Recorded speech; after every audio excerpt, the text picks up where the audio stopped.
What's up, y'all? Tim Bratz here with Spilling the Beans. Today I'm sitting down with my boy Steve Trang, who is an absolute master at sales training. And he's got one of the biggest podcasts in the country from a real estate and sales training perspective. Real Estate Disruptors and Sales Disruptors. So Steve's been a good buddy of mine for several years now, and I'm excited to sit down with him here in Phoenix, Arizona, talk a little bit about what he's doing on the sales side and how things have changed and pivoted as the market has changed and pivoted. Let's go match up with Steve.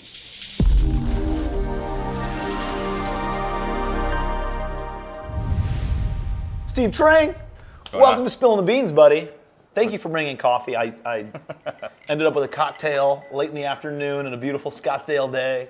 And dude, just excited to be here, man. You're obviously a great friend, somebody I've always respected and admired big time in the industry, from real estate, not just real estate, but like entrepreneurship. And you bring a lot of skills to the table, man, and have an awesome podcast. If you're not watching his podcast. Well, you were one of our biggest guests, so that was awesome. Oh, dude, it was a great convo. We need to redo that sometime. But no, man, excited to be here, right? I'm in town, and coming to town, you were one of the first people that came to my head of like, I want Steve Trang to come and speak to my mastermind, right? Because I have so much respect for what you've done.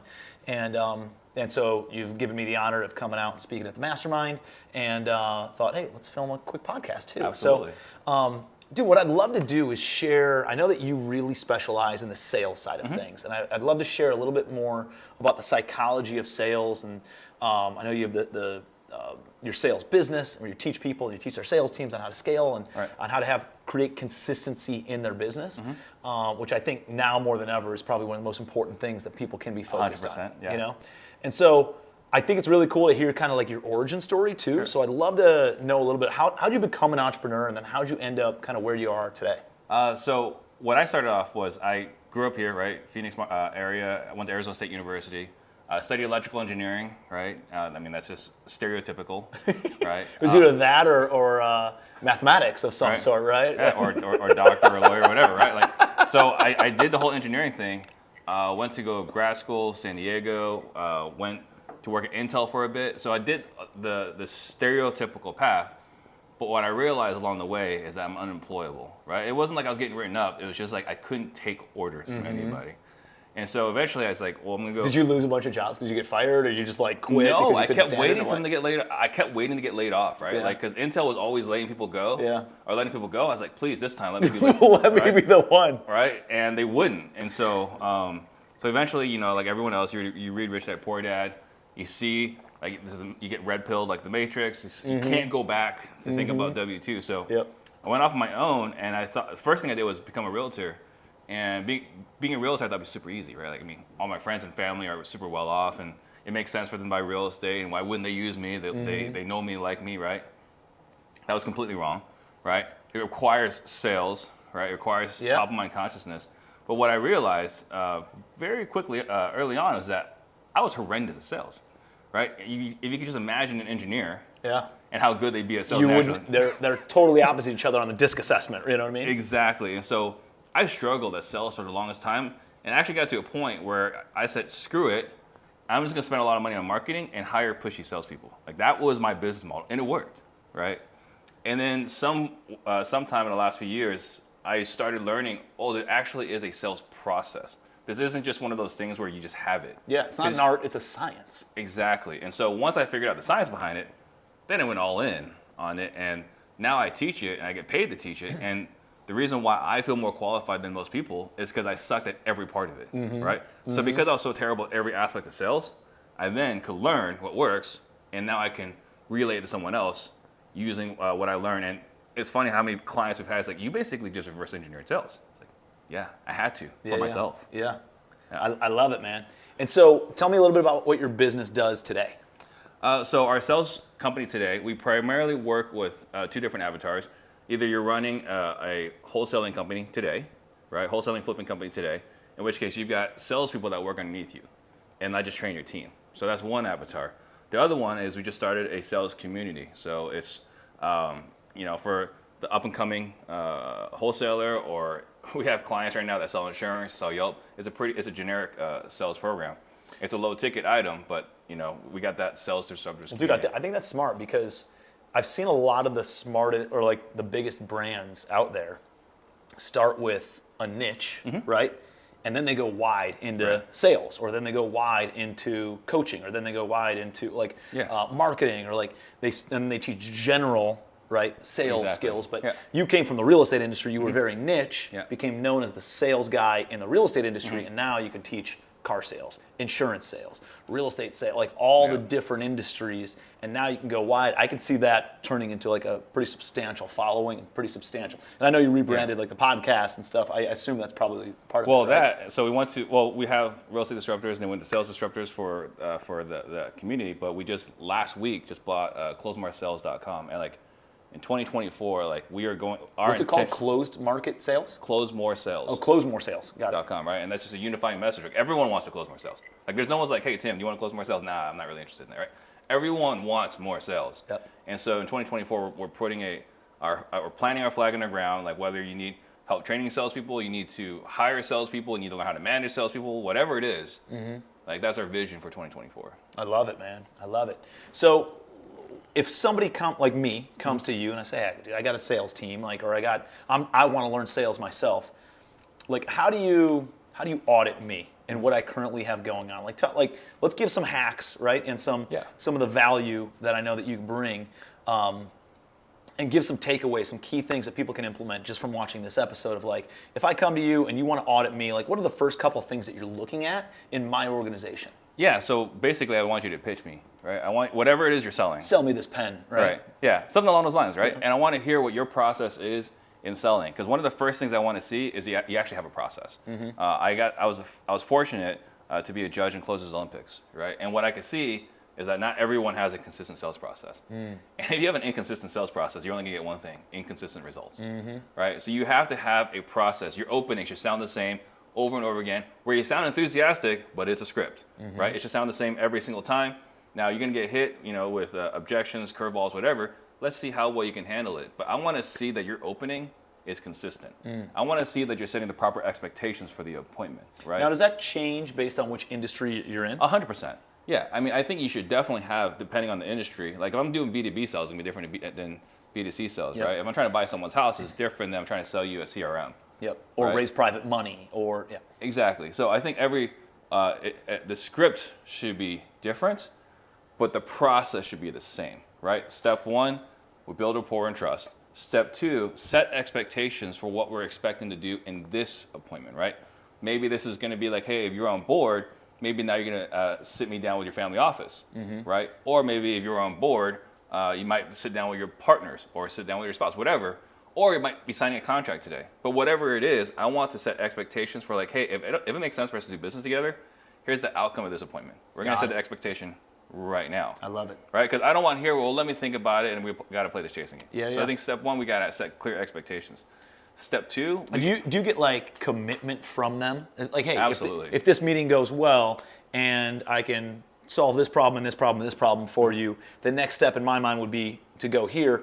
Does that sound reasonable to you? Right. And you're getting these micro yeses, right? We're getting commitments right now, great. Because if they're not prepared to commit, to at least sit down with the owner of the company, right? Or, again, the family office. If I can address all your questions, all your concerns, and you're telling me if I can check every one of your boxes, you wouldn't feel comfortable introducing me to your family office partners, why are we here? Yeah, I don't want to waste your time. I don't want to waste mine. Exactly, right? So we're just saying, hey, if I can answer everything, address it to a level of satisfaction that works for you, why would we not take the next step?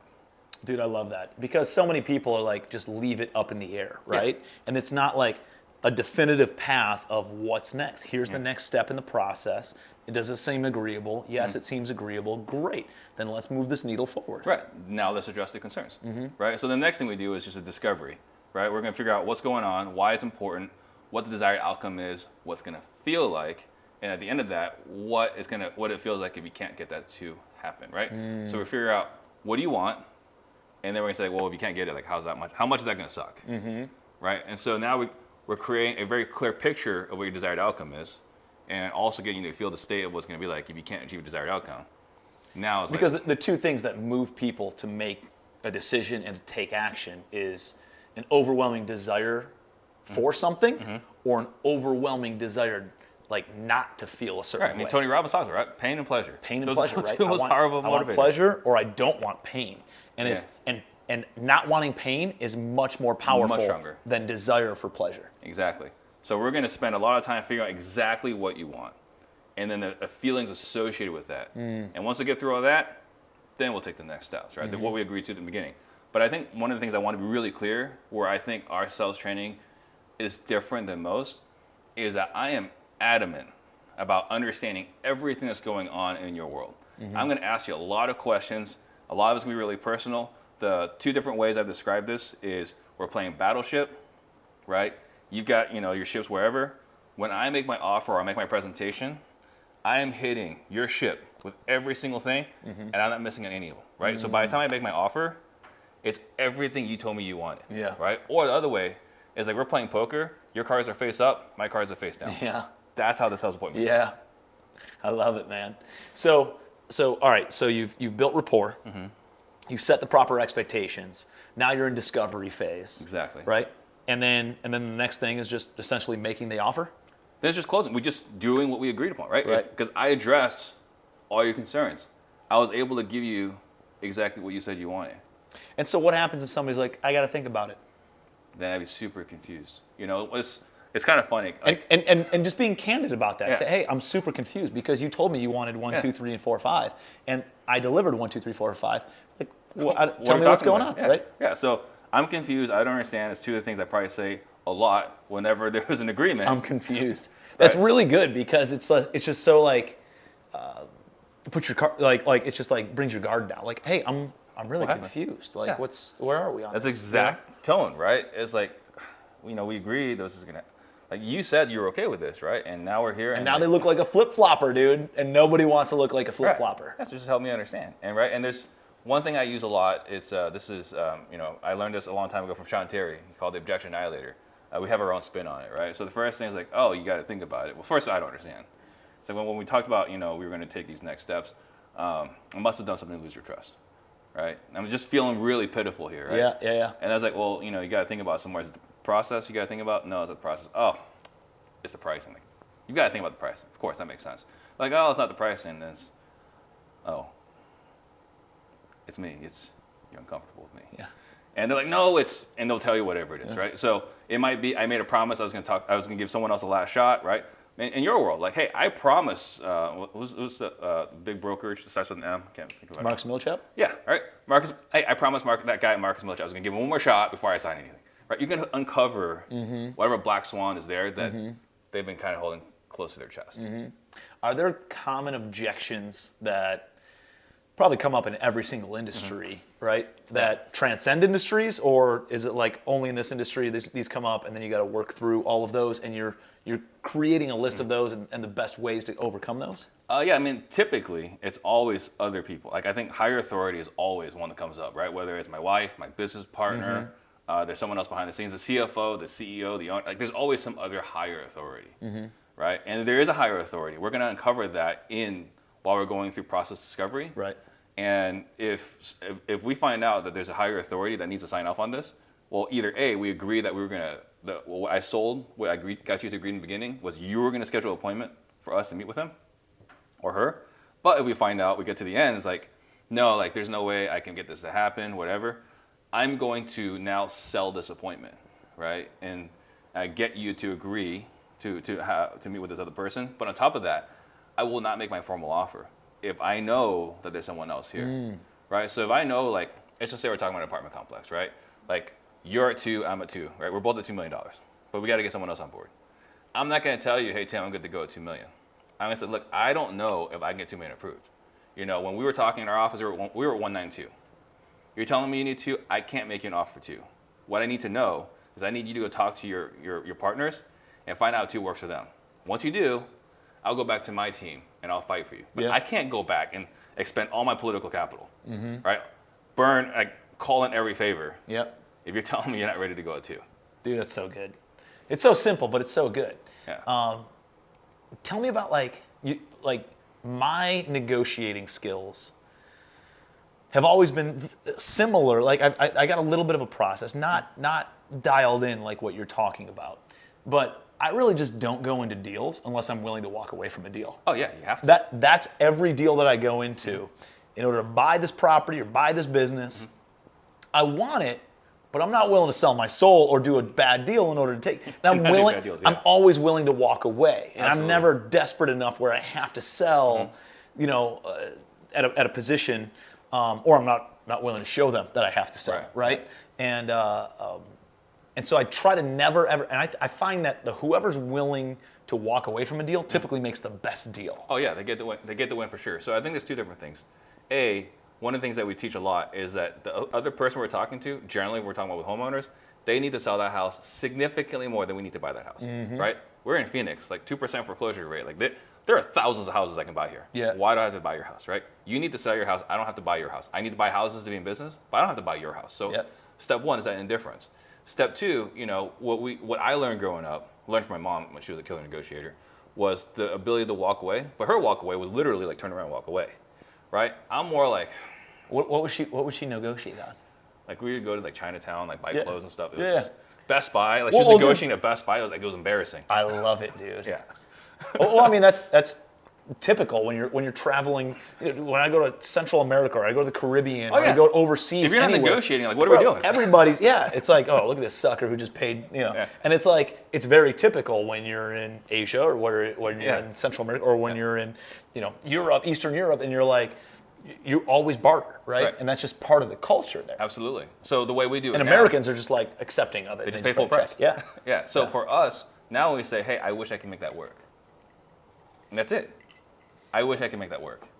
And now they've got to figure out, they've got to negotiate against themselves. I wish I could make that work. Yeah, like I want to buy your house. I want to help you out. Unfortunately, at this price, I can't do it. And they're like, and either they'll negotiate against themselves, or I'll say, hey, you know what, like, should we just call it? And they say, yeah, I guess so. Then I'll just do it. Well, now that it's over, like, what are you going to do about A, B, and C? And they start talking about some more. And once they start talking some more, we're starting negotiations again, and they have no idea. I love it, dude. Negotiations have continued. It's wild. There was one time, so I had a painting company when I was in college. And I had like 15 college kids, like 3-4 crews of guys that would go around and paint houses. And my job was to really just run the crews and then go and knock on all the neighbors' doors and be like, hey, I'm painting down the street at Miss Jones's house and noticed that your siding looked a little bit thirsty, right? Insert the pain, insert the pain. Yeah. And then I say, if you're interested, I can give you a quote and happy to, give you some numbers. And there was this one guy who was a car salesman. Dude, and I go up and I hey, here's the presentation. It's like $2,000 to paint your house. And he goes, oh, okay. And he didn't say anything other than, is this the best you can do?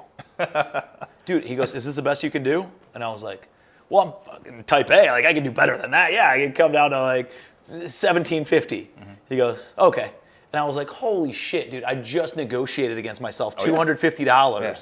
And I could have been like, yeah, that's the best I can do. Right. And he would have paid it. Yeah. He was ready and willing to pay it. And he asked me one question, is that the best you can do? Dude, and I came down, whatever it was, 12% on price. Yeah. I mean, what we do is we're in negotiations all day, every day. Our muscles, right, should be extremely strong in negotiations. But the people we're generally working with against, right, I mean, we're collaborating, but it is negotiation. Yeah. They should not have the same muscle for negotiations. Mm-hmm. So when you say, like, is that the best you can do? And you just stare, like, people can't handle it. They'll wilt. No. Yeah. Or you get silent for a second, and you're like, I guess it's over. Yeah. Let them say something, right? Yeah, it's like whoever talks first loses. Right. In that sense. I even had my camera guy, right? I got my video guy. He comes around, he's recorded all my content for the last 2-3 years. And now that he's getting pretty good at this, right? So if he's negotiating against a person that he knows is a negotiator, right? This is what's that movie? Inception, right? Yeah. If I know I'm negotiating against a negotiator, so this is what he does. It's like, hey, you know what? Let me think about it. And the negotiating person knows the sale is lost. Yeah. And so now they start negotiating himself when he says, I need to think about it. So when is it time? I love that. When is it time to walk away? When is the deal done? The deal's done when you cannot come to terms that work for you, right? Like you've got to. I had a conversation this morning, and we were talking about BATNA, right? Best alternative to no agreement. So I don't normally do this, but we got some tough conversations. So we sat down and did a BATNA evaluation, right? So you have to know what your bottom line is before you go, because if you don't, now you might give away more and regret. Yep. Right? You got emotionally involved, now you're regretting more. So I think you have to know what you want. The other thing too, that's really cool, like the best thing about real estate, buying businesses, is there's so many different terms to negotiate. There right? are. So if you just figure out, if I can get A, B, and C, yeah, you can have D and E. There's a lot of levers that you can pull and you can give up, right? Exactly, right? But yeah, I said it's time to walk away when it's a bad deal. Here's where I know, or I've gotten burned over and over and over again, right? How many times have you made a deal where you violated your process and you're like, man, I'm glad I did that. Or it's like, God, this is why we have a process. Yep. Right? So if you know, going in, if you already have rules for engagement, don't violate your rules of engagement in a negotiation. That is every single time I regretted a deal is because I violated my rules of engagement. I agree. So we've talked a lot about negotiations from an acquisition standpoint, buying businesses, buying real estate.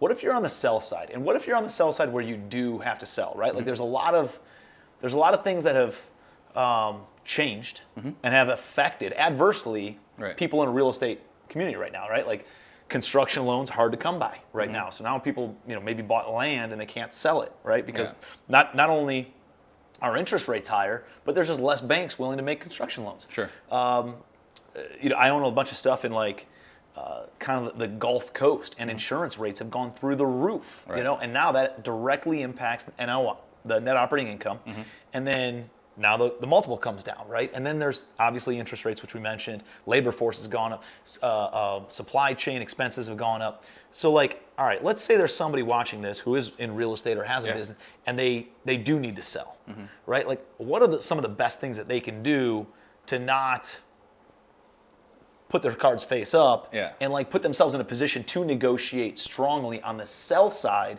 and still achieve the highest return possible on their dollar? Yeah, I think you gotta just have as many people look at it as possible. You gotta drive, you gotta market. It's all about awareness. It's all about awareness, right? If I'm negotiating against one person, I mean, come on, like you go buy someone's house and like, hey, you're the only person I'm talking to, your offer is gonna be a little bit different. Oh, dude, very different, right? Then like, hey, I'm collecting offers today, right? So I think first you gotta drive as much awareness as possible, and ideally you have someone in your organization that can look to see who is buying right now, right, and reach out to them, like bring them to the negotiation table. So in this instance, meaning something like pull all the cash sales in the area for the past 24 months and skip trace all those different companies or individuals, get their phone number, email address, mailing address, and send them a message saying, hey, this property in this zip code that you just bought in is going for sale. Same exact thing you expect from your commercial broker.